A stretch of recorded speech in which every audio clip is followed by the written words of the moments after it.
is now time for Expanding Awareness, on which I most often do conduct live interviews, either regarding some aspect of the paranormal. I might feature holistic health topics, and we cover animal rights and progressive ideas and such. And with us back in studio is Julia Cohen, and she is a healer, a medical intuitive, and a researcher in the fields of energy psychology and energy medicine with about 30 years now of experience. She is internationally known as an expert in the area of anxiety and trauma, and as a intuitive coach for individuals and businesses. And she is formerly a computer scientist and an engineer, and founder of the Energy Restructuring Institute, and has developed energy restructuring system, which instantly and reliably and effortlessly creates changes and healing. And she has enabled thousands of people to heal from their most severe fears, anxiety, and trauma.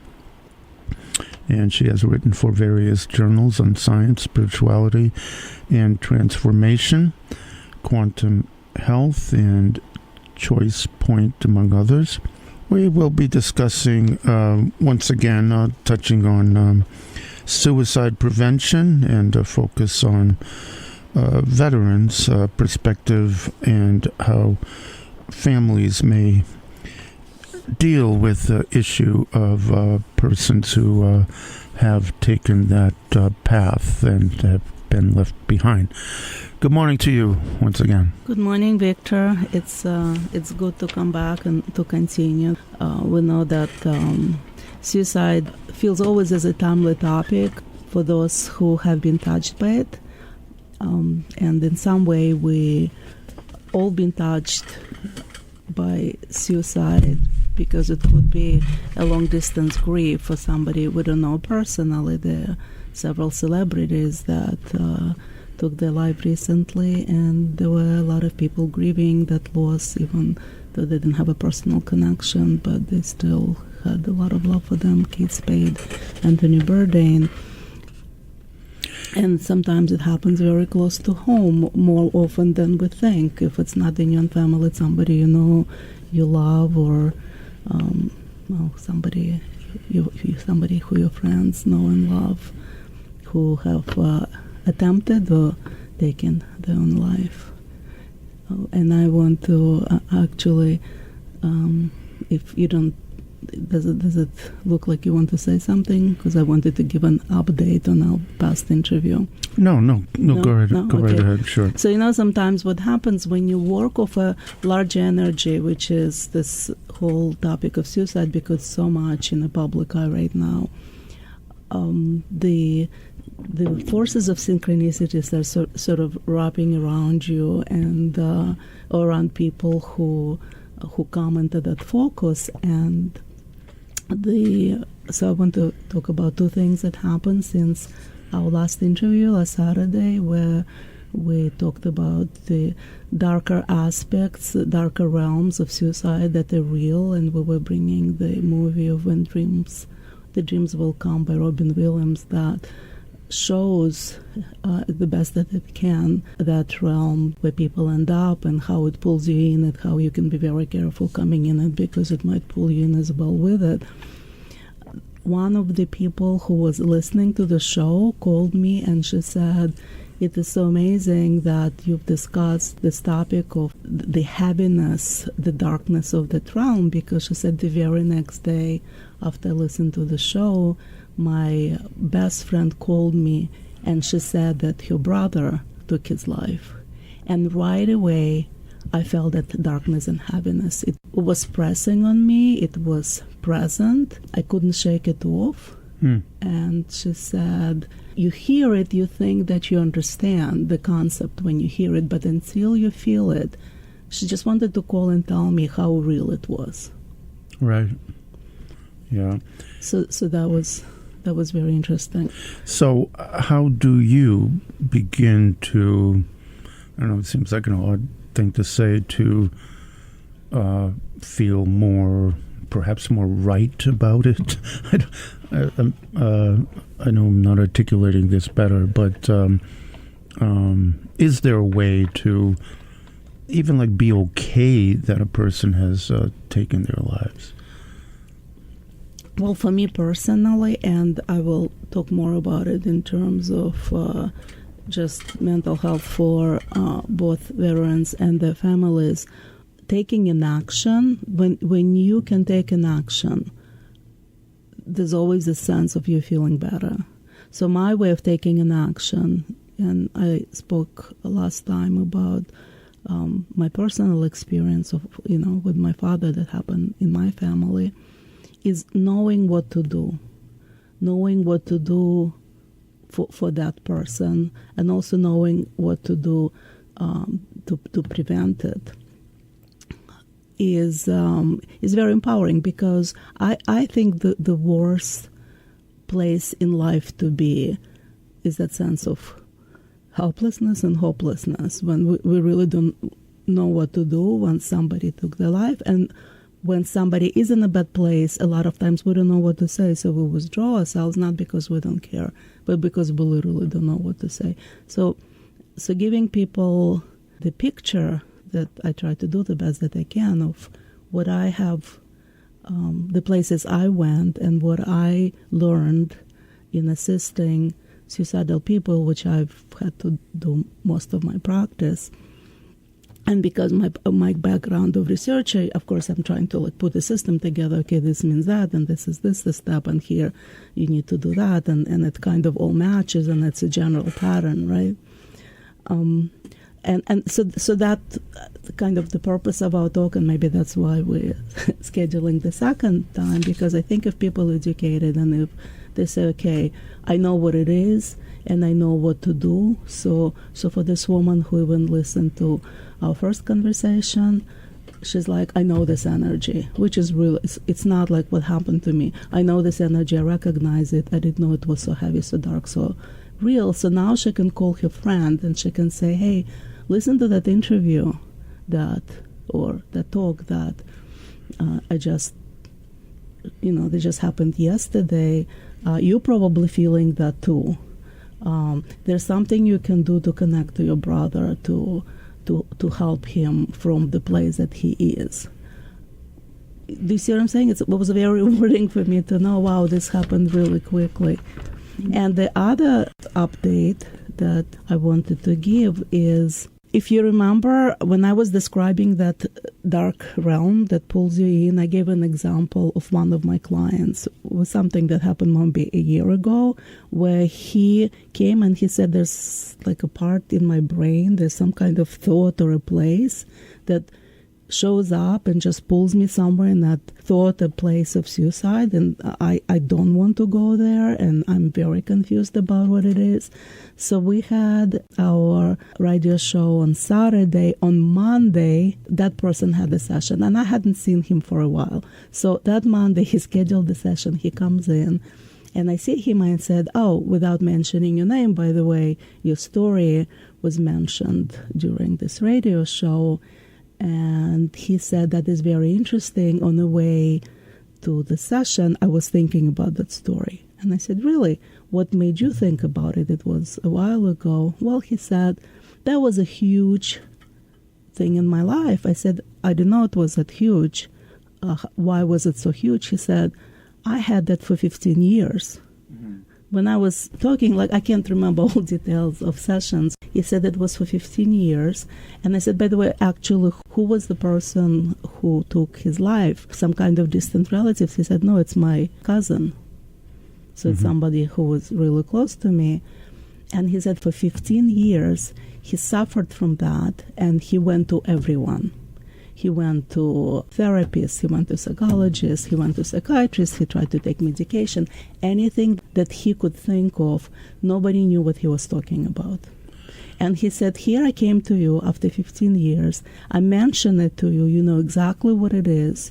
And in one session, the connection is gone. It's been a year since then. I haven't been pulled into this place once. So I think it's a very powerful update and very kind of gratifying. Right. And, you mentioned, okay, that person went to a different therapist and tried to get help. Now, how can another person understand, let's say, what a veteran who has experienced war go through? Okay, a therapist, they go through their training, they read the books. I'm not sure how to phrase this question, or even if it is a question, but can anyone actually ever truly understand what a person that is contemplating suicide is really going through? Well, this is a very deep question. Of course, I believe that as part of human experience, there's a place where we're completely alone with whatever we're going on. There's no other person who can feel it in the same way or experience it in the same way that we experience it in our body. However, this is one of the reasons I learned how to see energy, because I, through my skill of learning how to see energy and feel energy in other people, after 30 years of doing that, I can do it. I can do it in a way that's safe, using my system of energy restructuring, because we use a system of membranes. I don't do it directly.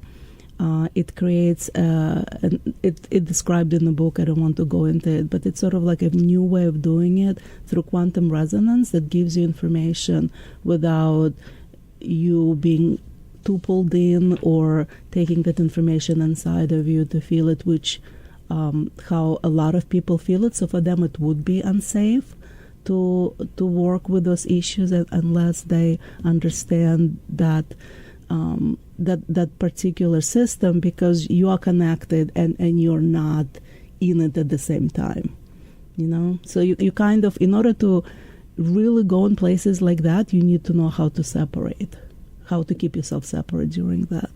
And this is what my system offers, so that people can do it safely.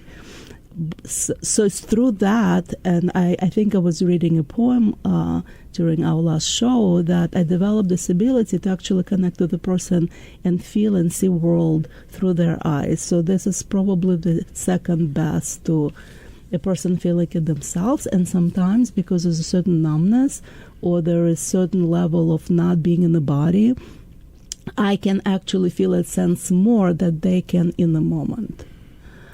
Okay. So, what did you want to say? No, I wanted you to finish the thought. Yeah, and again, I want just to sum up a little bit that we mentioned several reasons for suicide. There could be, which are valid reasons: loneliness, depression, emotional anguish because of loss of money, job, relationship. I think in those situations, it's kind of almost a social issue, and a lot can be done for people being supported and for them finding ways out of this situation so that suicide does not become an impulsive step. There's also situations when somebody has some kind of terminal condition or injury that chronic injury that creates unbearable pain, and person makes a decision that they don't want to live with that pain, and they decide to take their life. It's more an issue of control. We may feel unhappy about it, but it's kind of, I feel there has to be a certain right and certain support for people to do that, so that we can help pass them over so that they don't end up in a dark place by doing it from a place of darkness and separation from others.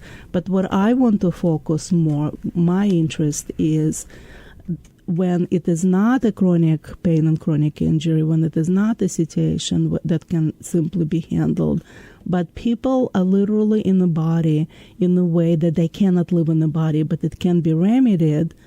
They're in a body where the whole energetic structure is completely disorganized, and we don't know how to help them back. We don't know how to heal the trauma. So my kind of my focus is there's a lot that we don't know how to heal the trauma. We don't understand what happens to people with PTSD who end up in those kind of unsufferable places in their body, but not necessarily because they had, let's say, some nerve injury and it's just they can't cope with that.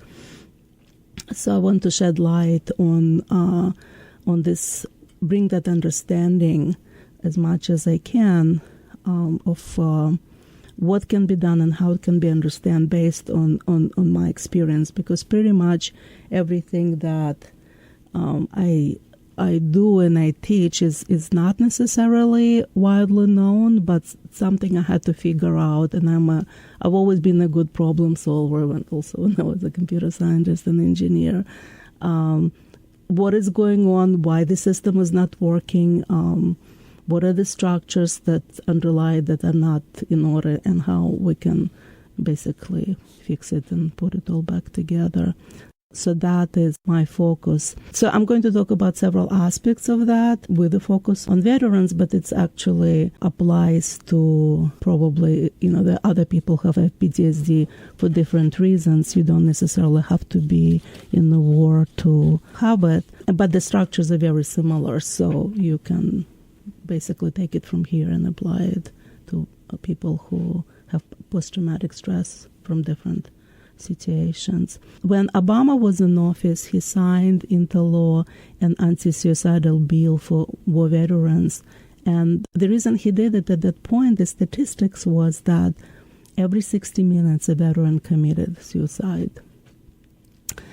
And again, there was a recognition, there was not a clear understanding how to detect or preempt the suicide, or how to treat PTSD successfully. So that's why he signed that bill into law. During his announcement, I remember he read the letter from a little girl who said, "My dad used to be together with me, but now I feel like he's not there. Can we bring him back, please?"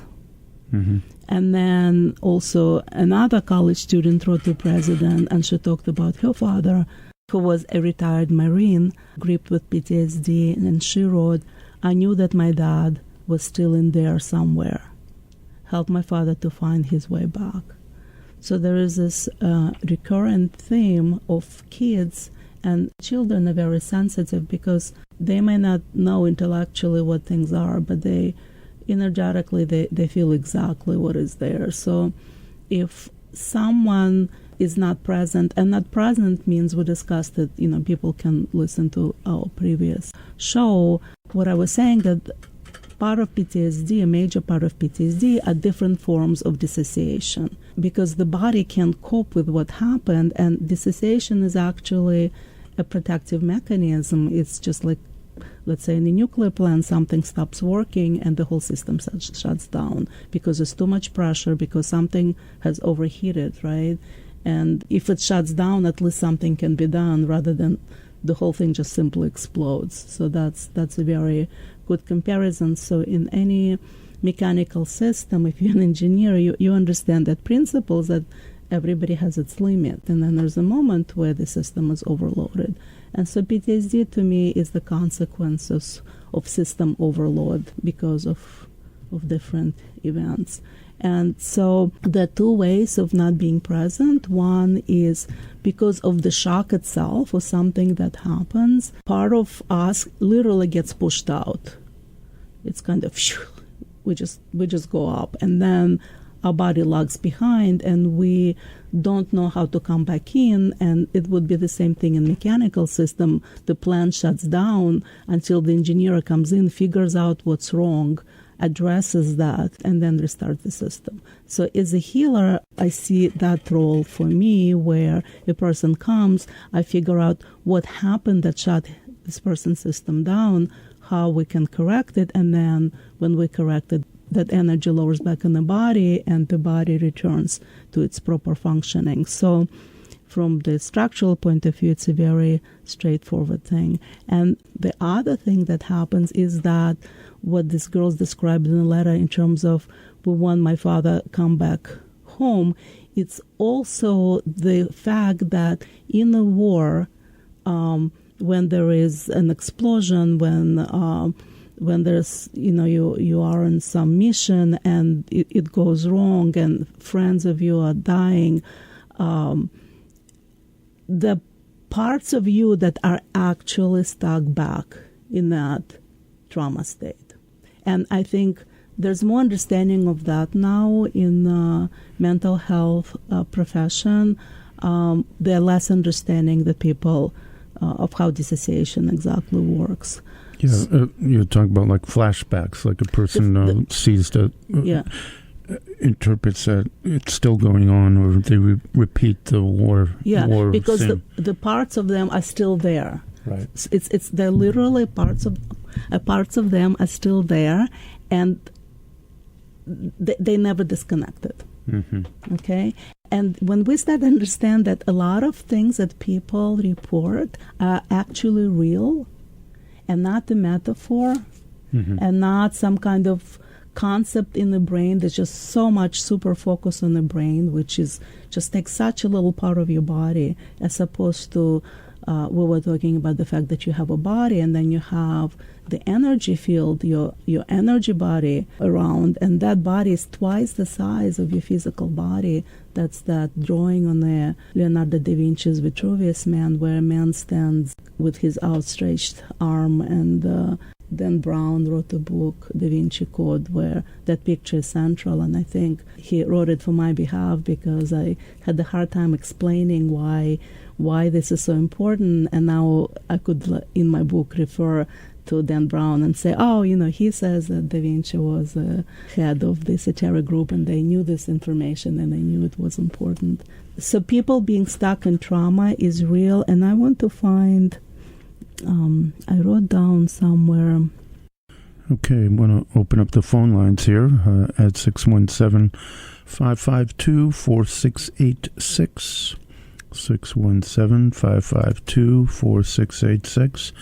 Maybe you know somebody who has committed suicide or has been talking about it. Maybe Julia Cohen, my guest for this morning, may be able to give you some insight. And I want to hear from folks who maybe have a perspective on, we'll call it the spiritual aspect of persons who have passed on, or maybe some misconceptions of where you end up. I know there's a lot of ideas out there of persons being stuck in particular plane of existence, if you will, or being earthbound. So if you have any questions, comments, and thoughts around that, do feel free to give us a call, as Julia is finding that information on her computer. Yeah, I seem not to be able. If I find the quote later, I will read it. But it's basically somebody was saying that when they what they experienced during the war was very hard to describe, because it was the scariest experience, and also the time when they probably felt more fear, more gratitude for being alive, more happy about seeing another morning and another sunset than ever in his life. But then person said, since I came back, it feels to me that the whole thing almost feels like a dream. Mm-hmm. And he said, I think it's because what I did is I somehow pulled myself out of it. I left the whole thing behind. And he was saying you have two choices. You have either leave it behind, or you have to leave yourself behind, which I think was very powerful, right? Because if it's in you, if you're still connected, then you leave yourself behind, because it's unbearable to live with those flashbacks of you being connected to the place daily. It's just an unbearable existence. Or you can leave that whole thing behind, and there's a certain sense of numbness, which I think there's a different way of doing it if you actually heal what's behind, and I'll give an example of that. But he said do that. His recommendation for veterans was said, do that, leave it behind, and then you'll be able to be alive here. But to say leave it behind almost seems like you're in some kind of denial. Exactly. You know? Yeah, and that's why a lot of war veterans don't want to leave it behind, because they think it's being coward. And the other part of it is, sometimes they don't know how to leave it behind. Sometimes they can leave it behind because the parts of them actually stuck there. And sometimes they can't leave behind because their friends died there. Right. So the three different perspectives. And the veterans are taught, as soldiers, to leave no one behind. So that makes it very difficult if you have close friends die with you in the battle, to leave the battle behind. So for you to understand what it's like to have parts of you be still in a trauma, I want to give an example of a car. So let's say your car got in an accident and something hit it and it crashed. It's kind of like almost exploded. We understand what that car would look like. Pretty intense. Sometimes it's at the point almost like where it feels beyond repair. They just junk it and you get a new car. Well, we don't have an option of doing that with the body. What's interesting, this is very important information, not just for veterans, but for anyone who has been in a car accident, that whatever happened to your car happened to your energetic body. Okay. To the degree that, because I see energy, when somebody comes after a car accident, I look at them and their body is the same as the body of the car. They need the body work. I can tell how they were hit. I can tell what happened to them while they were hit. Do you see what I'm saying? It's the impact just of the crash, of the accident, just as it is in the body in the car, will be on their body. So, for example, there was one person, and I said, oh, your car was hit, but you weren't hit. It was hit on the other side, on the passenger side, but for some reason, the physical effect on your body is that you were pulling towards the crash for some reason. So your whole body torqued. So it's not like usually that the car hits the driver's seat and you feel the indentation on the driver's energy field.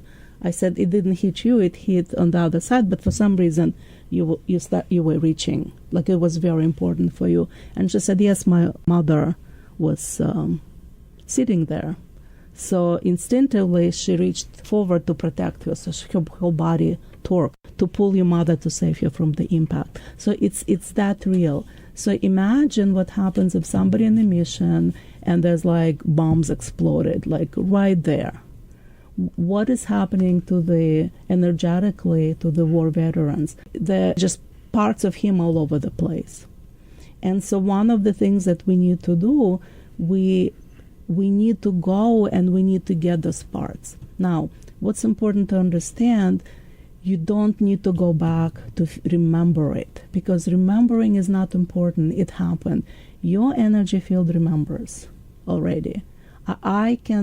We can have all the information about what happened by just looking at someone's field. We don't need to go back into the memory. And that is not kind of the way mind of veterans works. Usually their mentality, you are strong, don't run away from trauma, like you said, like that man, right? He said, leave it behind. They say, no, don't run away from trauma. We're like firemen. When everybody runs away, the firemen run towards the fire. Well, the fireman runs towards the fire because the fire is happening right there. They're running to save lives. So the soldiers are trained to run towards a battle because the idea that they're saving someone, right? So Yeah. they're trained to die maybe because they're saving someone. To run towards the fire that already happened, I don't know, 1, 2, 5, 15 years ago, which actually is not happening anymore, has no value at all. The other way around, it just re-traumatizes someone. It keeps them into trauma. It's kind of a fire that keeps reigniting the original trauma. So using the system of energetic membranes, your body, your energy body, and its protective membrane has an intelligence of tracking all the parts of you. All we need to do, we actually sort of close off the trauma and we say all we want is the parts of you that is there to come back home. Just like these children said, bring our daddy home. I feel the veterans owe it to their family to go through this process and to ask the parts of them that are there to come home for themselves, for their own wholeness, and for the family, so that they can have their loved ones back. Okay, the number here is 617-552-4686, 617-552-4686. And we're discussing a spiritual perspective and a healing around the matters pertaining to suicide, folks left behind and such. Okay, we'll take this call now. Good morning, you're on the air with Julia. Hi, Victor. Hi, Julia. Hi. This is a great show. You're going to have to turn down your radio or computer or whatever. Yeah. Okay. Well, after listening to last Saturday's show, just coincidentally, and this is so bizarre, a friend called me up early, very early on Monday morning, distraught. Her brother had committed suicide over the weekend. And I just totally felt her pain. We had been very close, and also I felt really, how despairing her brother must have been, who I knew a little history of through my friend, to have even committed that act.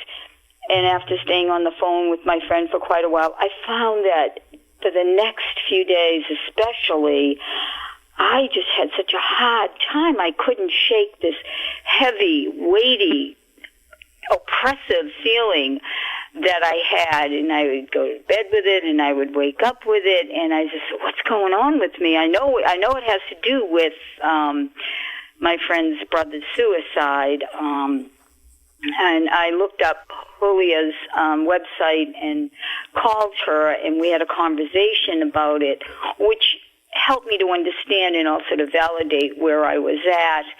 And then I also had a massage to give. I'm a body worker, and I haven't done a lot of work, and I gave a really deep, very thorough massage on Wednesday, and I seemed to somehow, through the conversation with Julia and doing this work on this person, kind of have turned a corner with the heaviness.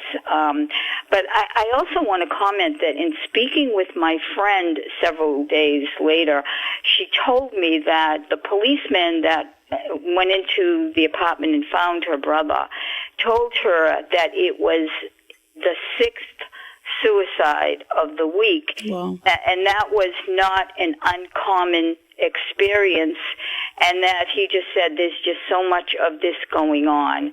So I think... Wow. Yeah, it seems like unless you're a famous person, it doesn't get reported. It isn't in the Boston Globe, you know. Mm-hmm. Exactly. Yeah, and thank you. I actually started the show with mentioning our conversation, so thank you very much. Yeah. You're calling back in, so people now know that it's a real thing. I also want, and I could not probably explain it better than you do. I also want to say that, listening to you talk about the veterans and whatnot helps me tremendously to understand my own father, who was in the infantry in the Second World War, and, just aspects of him. And also, he attempted suicide a couple of times, and of course I was, traumatized by that, but it just, I understand so much more about him and have a deep feeling of empathy for, where he was at in his life, and, think that it's a wonderful thing that we have people like you in the world, and that there's much more of information that of people who have been in wars, and how the trauma affects them and the people, the loved ones around them. Yeah, thank you. It's my probably inborn drive to really figure things out. My parents said when I was a child, a girl, I would take things apart. I would take an iron apart and put it together, a phone apart and put it together. I mean, we had older phones, not iPhones. And they said surprisingly, they were like holding their breath, but things worked when I put them back. They did work. So You don't have any screws left behind, huh? no. My intention was not just to find what's inside, but make sure that it works afterwards. So here I am still doing that. Yes, right. Thank you so much for your call. And like I said, that we all, when we think about it, we're all affected by it in one way or another. And I think for myself, I just thought about it that I was thinking about suicide for the first time when I was probably age 5 or 6, because somebody where I lived near our apartment building, there were funerals for a girl who committed suicide because parents were too hard. It was in Russia. They were too hard on her for the grades, and she got like C. And so she came home, and I think she like drank the whole bottle of vinegar or something. And I was thinking, like, my parents are often so horrible to me. Maybe, I should do that too, so that they kind of cry. I wanted them to cry the same way that they regret everything they've done, the way this girl's parents regretted. But I kind of then, they'll cry, and then what? Then I won't be here anymore. So that was, but that was, I remember the first thought. So thank you so much for your call. And I want to give another example that is important. I just want to make sure that I feed that in. When I said that another reason veterans keep going back because they friends died there and they are taught to leave no one behind, and it's almost impossible to convince them out of it. And I just want to illustrate it with a story. I was having sort of like breakfast. Oh, there's another phone call. Yeah, why don't you hold that thought? Good morning. You're on the air with Julia Cohen. Victor, how you doing? It's Paul. How you doing, Julia? Hi, Paul. Interesting subject. I think everybody's a little suicidal, but just something to it. And well said. I wake up some mornings and suicidal, and if there was ever a gun at my table, I'd probably blow my brains out. Wow. Because I just don't want to deal with life, because life is very difficult. Right. It's hard, it's difficult. It is. Our parents aren't perfect. In order for me to keep going on, because I always figured if I failed at something and it was too big, I would commit suicide. But fortunately, I'm still here at 70 years old. Well, we're happy that you are. Well, I'm happy I am too, because I'm still living in the madness, but it's still the same world I lived in. It's always, you never know when you're going to get hit by an asteroid, or a nice little earthquake will take you, your house, your family away. It's unpredictable, so we're always living on the edge. But some people say take the living on the edge into the places. If it's going to be the last day, how would they spend it? And they say that sometimes people maybe look for an opportunity to enjoy something. And another aspect of it, and that I want to talk about, like in the next example, is on the days that I'm low, I feel when I can help someone or heal someone, that just puts me in that place of universal grace, of remembering hope, remembering that universe, as tough as life is, universe holds certain laws and principles that allow us to shift. Well, yeah, and we just need to kind of learn about it or have someone remind us. I agree with you. Yeah. There's a lot of people out there doing drugs and alcohol. Exactly. Because, that's how difficult life is. They don't want to deal with it. And if you want to seek out happiness, you got to find it within yourself. As far as I'm concerned, I'm a bit, what I would say, healthily selfish. If I can end up happy myself and I can set a good example by just, like you said earlier, being grateful, for the simple things in life. Exactly. Because the simple stuff is the stuff that really count. But in a BS world, a lot of people get too sidestepped by BS, get caught up, because as Shakespeare would say, thyself be true. They really don't know who they are, and they don't really particularly want to know who they are because they'd rather be on their cell phone dealing with a person on the cell phone rather than dealing with people around them. Everybody's sort of running from themselves, and that's what's difficult. I walk down the street and I see people in shock. There's not a lot of happy campers out there. Yeah. And to be happy, you have to work at it. It's like, if I want a job, I got to make a conscious decision to go out to get that job. Right. So I think you just said something very deep. You touched on something very deep. That people are in shock because every time it's just like with the war veterans. Every time something happens that shocked you, you jump out of your body. It doesn't have to be a bomb, but the way news are, and they're reporting every single thing that, like, thank God that all the suicides are not reported in some way, because we would be like totally jumping out of the body all the time. We have enough news that makes us jump out of the body, and that makes you vulnerable to also take in other people's energy. So a lot of things you're running away in your body because you're sensitive may actually be not your stuff. If people stop living in their heads and get out of their heads and start talking to other human beings and being human rather than just living in their head being a thing, they probably would end up a lot happier and learning solutions to their problems. Right. But if they keep them and fester them in their mind, they just go south. Right. And I would add to that I would like, all for not living in the head, but I would suggest get more embodied, get more in, and do it by doing it by first ask that, and it's again, I have this, the exercises in my book, which teach you how to ask anything that not you leave. Well, I want to thank you and Victor for being here. You're so welcome. You guys help me live in these moments because life is so difficult. It's a momentary thing because if I don't live in the moment and seize the moment for what it is. Okay, Paul, thank you so much for contributing. Thank you, Victor. Bye-bye. Bye now. Okay. We are coming to the end of our segment. I just want to still put this part that I squeeze a little bit quickly in, where I was having this kind of breakfast lunch with a friend of mine, and the man that she's saying he's a war veteran came in, and we kind of had very leisurely time eating breakfast, drinking coffee, and the conversation came to his PTSD, but it wasn't heavy duty, and he said, and I asked him, what affects him the most, and he said, I keep going back because my friends I was closest to, they both are left there. They died, and here I am, and I'm a doctor, and I'm successful, and things work for me, but I can't really completely enjoy it because I keep pulling back in. And I automatically tune in into the place he was talking about, and I said, give me a name of your friend, like one friend that you care the most about. And I was surprised to realize that the energy of his friend wasn't there.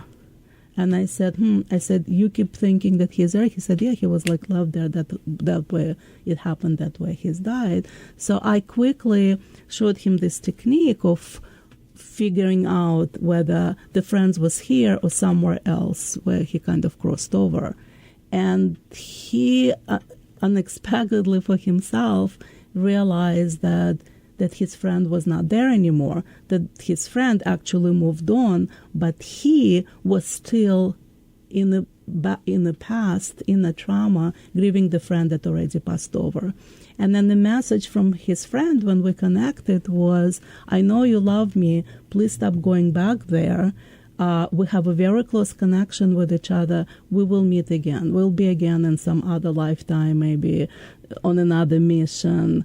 And just the thought that it's kind of, I'm not saying that it's true in every situation, but maybe in most situations, the life goes on, and people who died, they have passed in a sense, us going back and grieving for them in that place rather than in a connection that is present right now. It doesn't give them service either because it pulls them back to the trauma, and they're concerned for you because they love you. So that kind of feeling is healing is not understood, but I think veterans could tremendously benefit from that insight. And I think he himself was very shocked. He was not the kind of a person who would ever do anything weird like that. It was just came completely not unexpected. It was not a therapy session, so he didn't think anything significant would happen with him kind of playing with, my weird energy stuff. And then I said to him, come over. He said, you really know what you're doing. And I said, come over and we'll do more healing. And he said, let me think about it. But of course he never came because this thing of asking for help is very hard for Okay, so veteran. How can people get in touch with you for your services? And you will have to let us know when your book is coming out. The book I'm talking about, The Energetic Boundaries, it's on my website, and that allows you to take your energy, to recover your energy safely without getting pulled into the trauma, which is very important. So, and also get information, connect to a person And who your may not be there. And your website is? healingwithouteffort.com. Say it again. Healing without effort, because when healing is done on universal laws and principles, it's effortless and the body doesn't resist it and it actually craves it. And my phone number is 617-731-9529. I'm also on Instagram, Healing Without Effort, and we put the previous session on YouTube. It's easy to access because the archive will expire, and it's also under Healing Without Effort YouTube channel, so please subscribe, like it. I'm going to put more information there that it's more accessible to people, and we can pass this information. Okay, well, thank you very much for expanding our awareness regarding suicide and suicide regarding veterans and folks who are left behind. And if you want to talk to Julia off the air, 617-552-3511. If you're still with us here at the end of the radio interview, then perhaps the content resonated with you. In which case, please share your thoughts with everyone in the comments below so I can respond to them personally. Please support us by liking the video and subscribing to the channel so that you can be the first to know about new videos on interesting topics.